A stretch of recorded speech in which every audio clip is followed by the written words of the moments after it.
नमस्कार, कसे आहात सगळेजण? मजेत, आनंदी? चला, आज ना मी पुन्हा बाजारात गेली होती. हप्त्यातून एकदा मी एकदा किंवा दोनदा बाजारात जात असते. भरपूर भाजीपाला छान मिळाला, सुंदर मिळाला. तर आता मी तुम्हाला दाखवते मी काय काय भाजी आणते आणि मी कशी ठेवते पावसाळ्यामध्ये, भाजींची काळजी कशी घेते. आणि मग दाखवते तुम्हाला मी आज काय काय आणलं. भाजीपाला आज जरा स्वस्त पण होता, जरा बरा होता, चांगला होता, जरा परवडला. म्हणजे 400-500 पर्यंत जात होता, आज 300 पर्यंत भेटला मला. म्हणजे बऱ्यापैकी आणलंय मी भाजी. थोडंच आणलंय, खूप काही नाही आणलं, पण चांगला भेटला जो काय भेटला ते. तुम्हाला दाखवते मी भाजी ना असं एक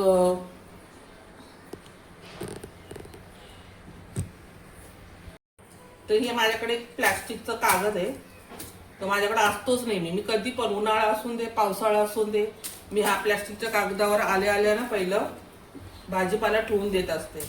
मग त्याला जरा पंख्याची हवा वगैरे लागली ना का मग ते छान होऊन जातं. ते तुम्हाला दाखवते मी आज काय काय आणलं. पहिलं म्हणजे कोथिंबीर आणली ना, ही एवढी जोडी जर आणली ना ती हप्ताभर पूर्ण जाते मला. म्हणून मी दर हप्त्याला कोथिंबीरची जुडी घेऊन येते. आणि हा फ्लावर छोटासा जातो, एक टाइम होऊन जातो. आणि हे आलं, आता याला मी पाण्याने धुणार आणि मग याच्यावर टाकणार आहे. त्याच्यावर धुवून ठेवते मी. आणि ही मेथी टाकलेली काय काही असून दे, आपली मेथी आणायची, एकदा तरी मेथी खाल्लीच पाहिजे.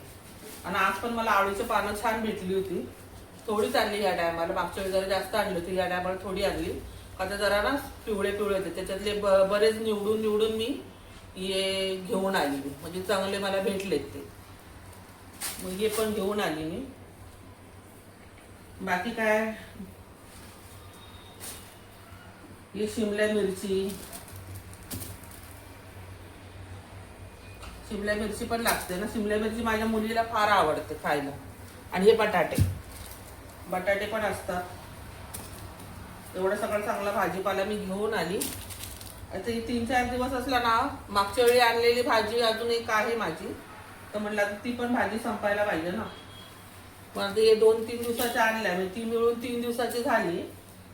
आता ही भाजी घेऊन ठेवते, म्हणजे असं पसरून ठेवते. थोडीशी हवा लागली ना तर भाज्या चांगल्या हप्ताभर टिकतात, म्हणजे खराब होत नाही.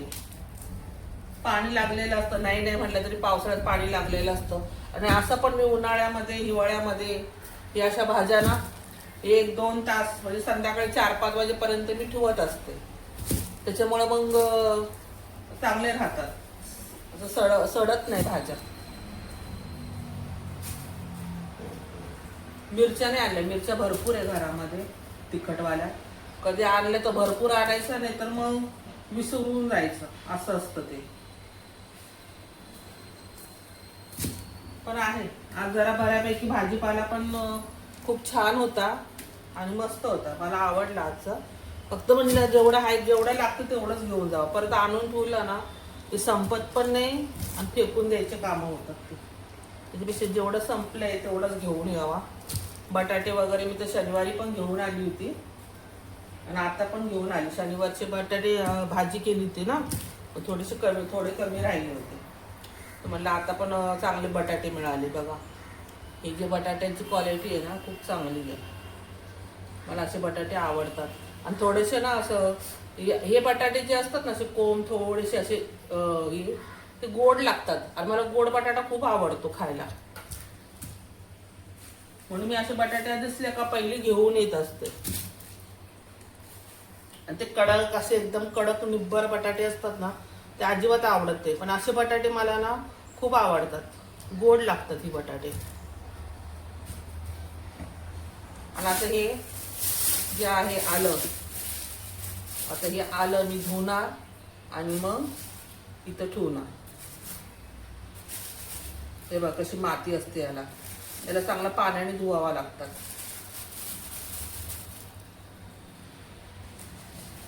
चला, आळू पण छान भेटले. आता सगळं साफ करून ठेवणार मी. आता हे दुपारचे काम आहेत माझी. आता वाजलेत 11. माझी मशीन पण झाली आहे. इकडे आता कपडे वाळत घालायचे पडले, तुम्हाला दाखवते धुवून आल्यावर. हे बघा, आता आलं मी धुवून आणले. आता याला पुसून इथं असं वाळवणार आहे. 4-5 वाजेपर्यंत ठेवते मी झाडू मारायच्या आधी. मग हे सगळं फ्रीजमध्ये ठेवते. तोपर्यंत भाजी, कोथिंबीर हे सगळं साफ करून घेत असते. आता याला पुसते थोडंसं आणि याच्यावर ठेवून देते. आता या पंख्याच्या हवेने ना थोडंसं हडकणार आणि मग खराब नाही होणार. त्याला पास वास सुटतो ना आणि मध्ये ना असं खराब होऊन जातं. तर हे छान आहे, ताजे आहेत. मग आता हे ठेवून देते मी वाळायला आणि 5 वाजेपर्यंत ठेवायची, 4-5 वाजेपर्यंत. मग आता एवढी भाजी वगैरे साफ करते मी. आणि आज ना आभाळ खूप वाजायला लागलं, काय माहिती नाही, अचानकच. पण पाऊस पण पडतोय तर इतकं छान पण वाटते, मस्त पण वाटते.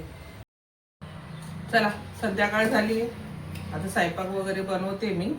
माझ्या कपडे जे होते ना सगळे वाळत घालून झालेत. आता सुकतील, बघू आता कधी सुकतात ते. 2-3 दिवस तरी लागतीलच सुकायला. चला, म्हणलं आता तुम्हाला दाखवते मी काय बनवते आज. आज ना मी ते बेसन असतं ना आपलं चण्याचं पीठ, त्याच्यामध्ये ओवा, हळद आणि मीठ आणि हिंग एवढं टाकून ना मी हे मिश्रण बनवले पातळसं. आता याला ना थोडा वेळ ठेवते आणि भाकरी करून घेते. मग मी दाखवते पुढे मी काय करते. चला, आता मी तव्यामध्ये तेल टाकून घेतलेलं आहे. थोडंसं जास्तच गरम झालं, तर भाकरी केल्या होत्या ना मी. आता पेटवते थोडा वेळ, कमी करते गॅस. आता हे जे मी आपण भिजून ठेवलं होतं मी बेसन, ते आता थोडंसं अजून याच्यात पाणी टाकलं मी आणि याच्यामध्ये टाकून देते. इथपर्यंत करायचं असतं हे बघ, टाकते मी.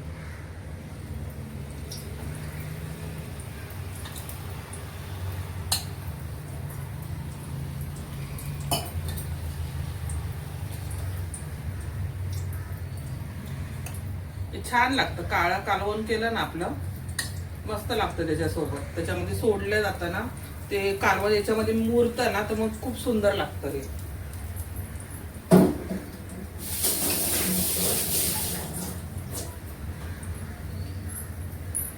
आता याला ना मी हलवून घेते.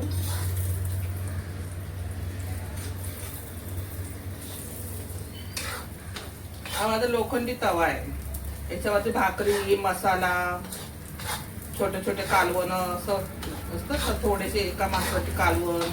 मी कधी कधी याच्यात पोहे पण बनवते. याच्यामध्ये चव लागते या तव्यामध्ये बनवलं का. आता भाकरी करून घेतल्या मी बघा. गोळा आपोआप असं घट्ट होत जातो. आता असा गोळा झाला ना त्याला असं हे करायचं. अशा पद्धतीने ना त्याला दाबून दाबून ना शिजवायचं. गोळा व्हायला पाहिजे.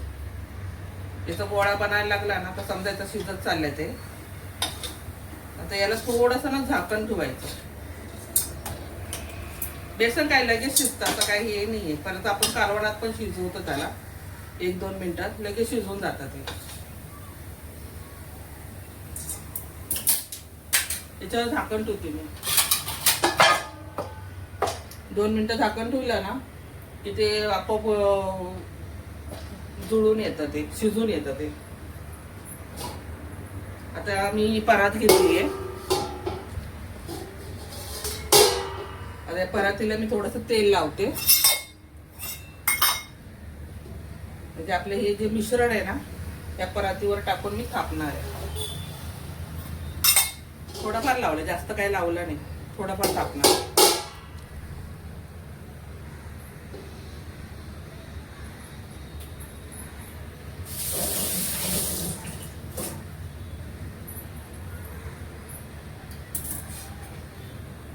याला काही जास्त वेळ लागत नाही करायला. बघा झालं. या स्टेजवरती बरोबर होतं ते बघा.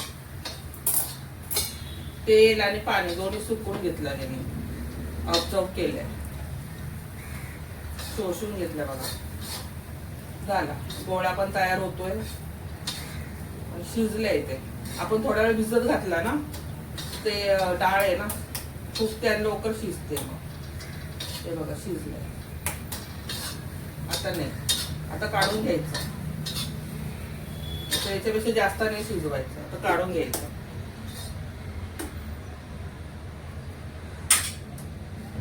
आणि असं हाताने गरम सांभाळून करा.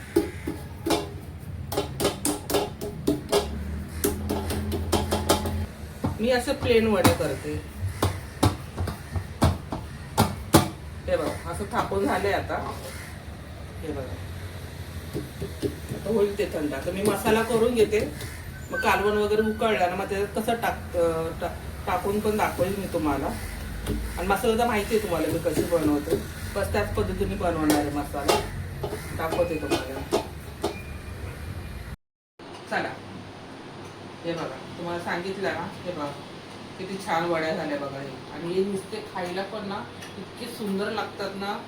आणि आता हे कालवण, याची मसाला कसा बनवतात आणि कालवण कसं बनवतात हे मी बोंबील बटाटामध्ये दाखवलेलं आहे मसाला. तो तुम्ही एकदा बघून घ्या, म्हणजे तुम्हाला कळेल की कालवणाला मसाला मी कसा बनवला होता तो. आता मी तुम्हाला मस्तपैकी दाखवते की हे कसं याच्यामध्ये ठेवलं जातं. आता हे वडे जर असं आपण ठेवले, आता या पद्धतीने वडे घ्यायचे आणि याच्यावरती ना हा रसा टाकायचा. याच्यात जर आपण हे वडे जर सोडलेत ना तर मग ते जास्त घट्ट होऊन जाईल कालवण. तर आपल्याला घट्ट नको आहे ना, आपल्याला जेव्हा पाहिजे ना त्यावेळी असे वडे घ्यायचे ताटामध्ये आणि याच्यावरती रसा टाकायचा.